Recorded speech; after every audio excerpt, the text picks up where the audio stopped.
Fala pessoal, Marcelo Barbosa aqui. Hoje eu venho apresentar mais um produto, né, que eu estou lançando ainda, esses showrooms de famílias, né?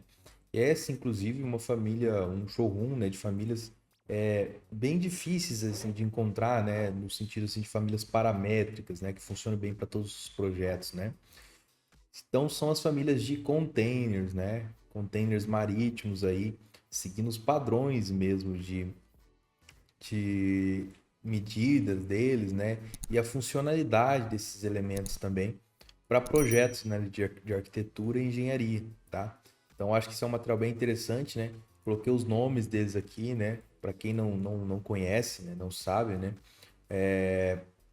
Os containers eles são nomeados como dry cargo, né? Seria containers sem isolamento térmico, que são os mais comuns, né? Aqueles containers de carga mesmo, né? Esses containers têm em dois tamanhos, né? E também em duas alturas, né? Então eu tenho de 40 e de 20 pés, né? As medidas deles são em pés, que é um padrão internacional, né? Então 40 pés ali é aproximadamente 12 metros e 20 pés 6 metros, tá? É, A nomenclatura de DC ou HC, né? Nesse caso aqui o DC é o que a gente chama de standard, né? Que seria o container padrão ali, que ele é 2,60 de altura. E tem o HC, que seria o High Cube, né? Que é o mais alto, ele tem 2,90 de altura, né? Medidas externas, né? E o 20 DC ele também é 2,60 de altura, tá? E aí eu tenho também os containers reefers, né? Que são os containers térmicos, tá? Tô deixando algumas imagens aí aparecendo na edição, né? Desses containers, dessas unidades, para vocês entenderem do que eu tô falando aí, né? Os containers reefers são containers térmicos originalmente, né? Então ele tem uma estrutura ali, uma chapa inox interna, um PU injetado ali que faz as divisórias e a parte externa dele em aço cortêmico. E aí esses contêineres aqui são muito utilizados para essa área de construções modulares ali e principalmente construções móveis, né? Porque assim, a utilização do gesso, né, em containers dry, né, para fazer o isolamento ali junto com uma lã de rocha, uma lã de PET, ele tem um probleminha assim com a movimentação ou a própria dilatação, né? Mas a princípio é a movimentação. Se quiser transitar depois que se contém no gesso, geralmente ele não tem essa resistência assim ao trabalho ali, né? Uma certa torção, né? Que pode acontecer quando içar esse container. Então, atualmente eu trabalho numa empresa que mexe com locações e vendas de containers. Então, é, eu vejo que, principalmente para locação, né, que a gente tem uma rotatividade grande, né, de vai e volta, essas unidades aqui resolvem muito o problema assim, de manutenções, né? E são bem bacanas, tá? Eu vou mostrar para vocês como funciona, o que é cada coisa aqui. E aí você decide aí se acha interessante investir nesse material. Eu acredito que é um material bem rico e bem raro também assim na internet, tá? Vamos lá. Então, como que eu fiz aqui? Vamos entender, né? Aqui, né? Esses cinco elementos aqui são grupos, tá? São grupos. O que quer dizer isso, né? Eu tenho um grupo do 40HC, tenho um grupo do 40DC, do 40RH. Cada um deles são um grupo, por quê? Porque são vários elementos, né? Então, o que são esses elementos? Eu vou desagrupar um desses daqui só para a gente verificar. Ó, desagrupei. O que eu tenho aqui? Eu tenho a parte de baixo, que é a nossa base do container. Então, eu fiz uma família aqui da base, né? Daí eu tenho aqui como definir, né, o padrão aqui da, do assoalho dele, né? Posso decidir se eu vou ver ou não vou ver. Inclusive, eu deixei de forma paramétrica para usar a mesma base para o container também reefer, né? Que ele troca por um assoalho metálico, ou melhor, de alumínio, né? Um estrado. Então, a princípio, o HC vai ser compensado naval, tá? Então, tem essa unidade dessa forma. Deixa eu só voltar aqui. Eu tenho aqui uma superestrutura. O que seria isso, né? Seria a parte ali das colunas, as quatro colunas desse container e a porta, tá? Então, essa parte aqui, ela é paramétrica também a parte de porta aberta, porta fechada. Eu posso trocar isso nas visualizações, ó. Se eu quiser trabalhar com a porta aberta, também é possível. E também eu deixei já criado nos tamanhos, né, nas alturas, mas eu consigo criar alturas diferentes, né? Então eu tenho um parâmetro aqui para modificar a nossa altura dessas colunas, dessa porta, né? Inclusive os materiais também dos acessórios, das colunas, da própria porta e do lado interno da porta, tá? Depois eu tenho o meu teto do container, tá? O meu teto aqui eu consigo controlar a profundidade dele. Deixei esse campo aqui para trabalhar ali com os containers reefers, né? Que tem um pouquinho mais de profundidade, porque ele tem uma espessura ali, né? Um núcleo ali de PU injetado, né? O isolante térmico. E eu tenho também em todos esses, né? Então esse aqui já é o diferencial, uma possibilidade de cortar essa estrutura, né? Que acontece muito, né?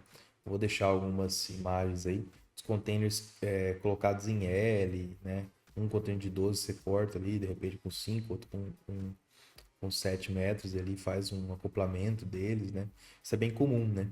Então, para fazer isso aqui, a gente consegue usando um container só, né? Eu posso vir aqui e falar que eu vou cortar desse container aqui, por exemplo, 5 metros, né? Ele vai fazer, ele vai fazer um corte, né? De 5 metros para cá. Eu posso fazer isso na parte de baixo também, 5 metros. E também nas colunas. Na verdade, nas colunas ele vai fazer o quê? Só vai sumir aquelas duas colunas do fundo, né? Então, 5 metros.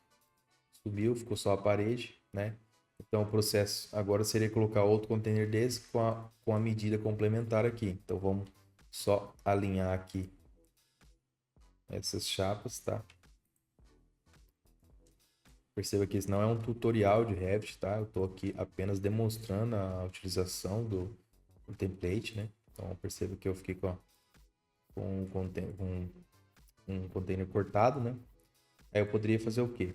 Eu posso copiar esse mesmo que eu tenho aqui, só que eu tenho que fazer alguns ajustes, né? Por exemplo, a porta aqui, ela não vai ser visível, porque na verdade ela não vai ser... Esse aqui vai ser como se fosse o fundo, né? Que a gente cortou, né? E aqui, nesse caso, eu tenho que colocar o restante, né? Então, se eu cortei 5 metros aqui, na verdade, essa aqui eu tenho que cortar 7,192. 7,192 metros. Então, eu corto aqui também.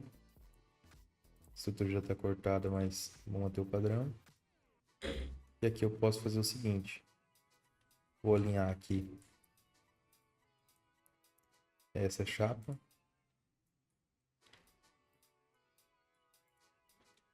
Beleza. E aqui eu vou trazer essa chapa aqui lá para frente. Então, vou vir aqui na planta de piso. Copiar daqui. Trazer assim sem muito medida mesmo. Eu vou ter que olhar sem essa estrutura aqui. Então tá. Então aqui com a parede. Vou alinhar ela aqui com o início. Beleza.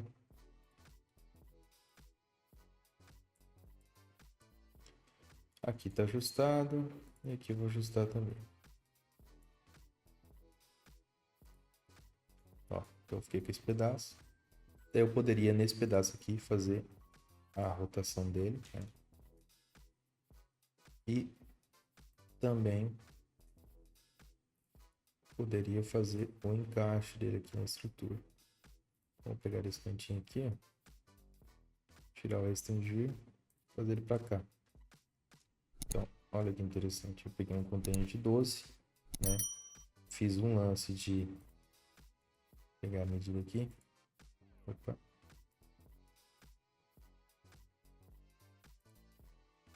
Um lance de 7,192 e um outro lance de 5 metros, né? 5 metros. Porque eu cortei 7,92 desse aqui para ficar só com os 5 metros e desse aqui eu cortei só 5 metros para ficar com 7,92. É que a medida exata é 12,192, os 40 pés, tá? Então perceba que eu fiz uma estrutura em L aqui, né? Aí pensando nisso, até esse fundo aqui não precisaria ter, né? Já que eu vou fazer às vezes uma abertura aqui, né? E aí é adaptação, né? Vou olhar sempre para a estrutura aqui, né? E aí eu vejo aqui, eu posso vir e cortar, né? Então, vou cortar onde eu achar melhor aqui. Aqui até era melhor puxar, porque ele cortou mantendo a hospedeira pro outro lado. Melhor puxar e fazer isso aqui, ó. Tá. Então, algo nesse sentido, mas perceba que é tudo paramétrico, né? Mas basicamente o processo é o mesmo, né? De colocação de portas, de janelas, né? Da mesma forma, aqui, quando você clicar para colocar, se você clicar na onda alta aqui, não der certo, você tenta clicar na onda baixa, depois arrasta para onde você precisar, tá? Às vezes ele não pega facilmente a hospedeira, até porque é uma adaptação aqui que a gente faz, né? Mas fica bacana, fica funcional aqui, essa parte de, de cortar os containers e acoplar eles dessa forma, né? É bem interessante mesmo. Aí, basicamente, nesse produto aqui, né, a gente tem um bônus, né? Que é o container modular, tá? O container ali também é paramétrico, né? Você consegue, vou deixar algumas imagens dele também, né? Desses módulos, né? Tem grandes empresas que trabalham com esses módulos. Ele é um módulo especificamente ali para acoplar, né? Porque ele tem essas paredes móveis, né? Então, interessante, né? Cada parede cada painel tem um nome, uma nomenclatura, né? Se ela é neutra, se ela tem tomada na direita, tomada na esquerda, tomada alta, porta, janela. E aí você consegue ir modulando isso. Então, por exemplo, eu não quero mais essa janela aqui, eu quero um módulo neutro, eu quero a janela, na verdade, aqui, ó, mais para lateral. Então, eu consigo trabalhar isso, né? De forma bem simples aqui, né? Com a vista solta aqui. Ah, eu quero uma porta desse lado aqui. Então, eu consigo colocar uma porta desse lado. Isso é bem interessante mesmo, né? Então, esse daqui é um bônus, tá? Que vocês vão receber após 8 dias, né? Caso gostem do material, né? E aí, poderão utilizar também desse material aqui, que é bem útil para grandes projetos, né? Eventos, eu vejo eventos aí como Rock in Rio, preciso de alojamentos temporários ali no curto período de tempo, né? Um volume muito grande. É o ideal, sim, é mais interessante trabalhar com containers, tá? Tanto os marítimos quanto esses containers modulares, tá? Então esse é o bônus, tá? Esse é o bônus ali. Se você já viu ali você já fez alguma compra, você já viu esse bônus ali previsto, né? Então isso vai ajudar bastante aí os projetistas, tá? Referente aos containers aqui, só para retornar, né? No caso de um container como esse aqui, que é uma Maersk, né, de 40 pés. Vou agrupar ele aqui também. E deixa eu abrir a porta. Na parte interna dele funciona desse jeito, né? Ele tem um canaletado dessa forma aqui, de alumínio. E ele tem um motor lá atrás que faz a refrigeração, né? São originalmente utilizados para transporte de carnes, congelados, resfriado no geral, né? Então tem um motor em parte dos fundos que é utilizado para essa função, tá? Bem interessante também. Então é isso, pessoal. Se você gostou desse material, vou deixar o link aí na descrição, né? Acompanhe, conheça mais do material e veja se resolve aí para você alguma demanda que você tiver, né? É um valor baixo ali, mas são famílias bem elaboradas, assim, sabe? Pensadas ali na funcionalidade. Até porque hoje eu trabalho com isso, né? Trabalho numa empresa que mexe com containers e a gente precisa de produtividade, né? Nessa questão da elaboração dos projetos, tá? Eu sei que esse arquivo vai ajudar bastante vocês. Valeu, até mais.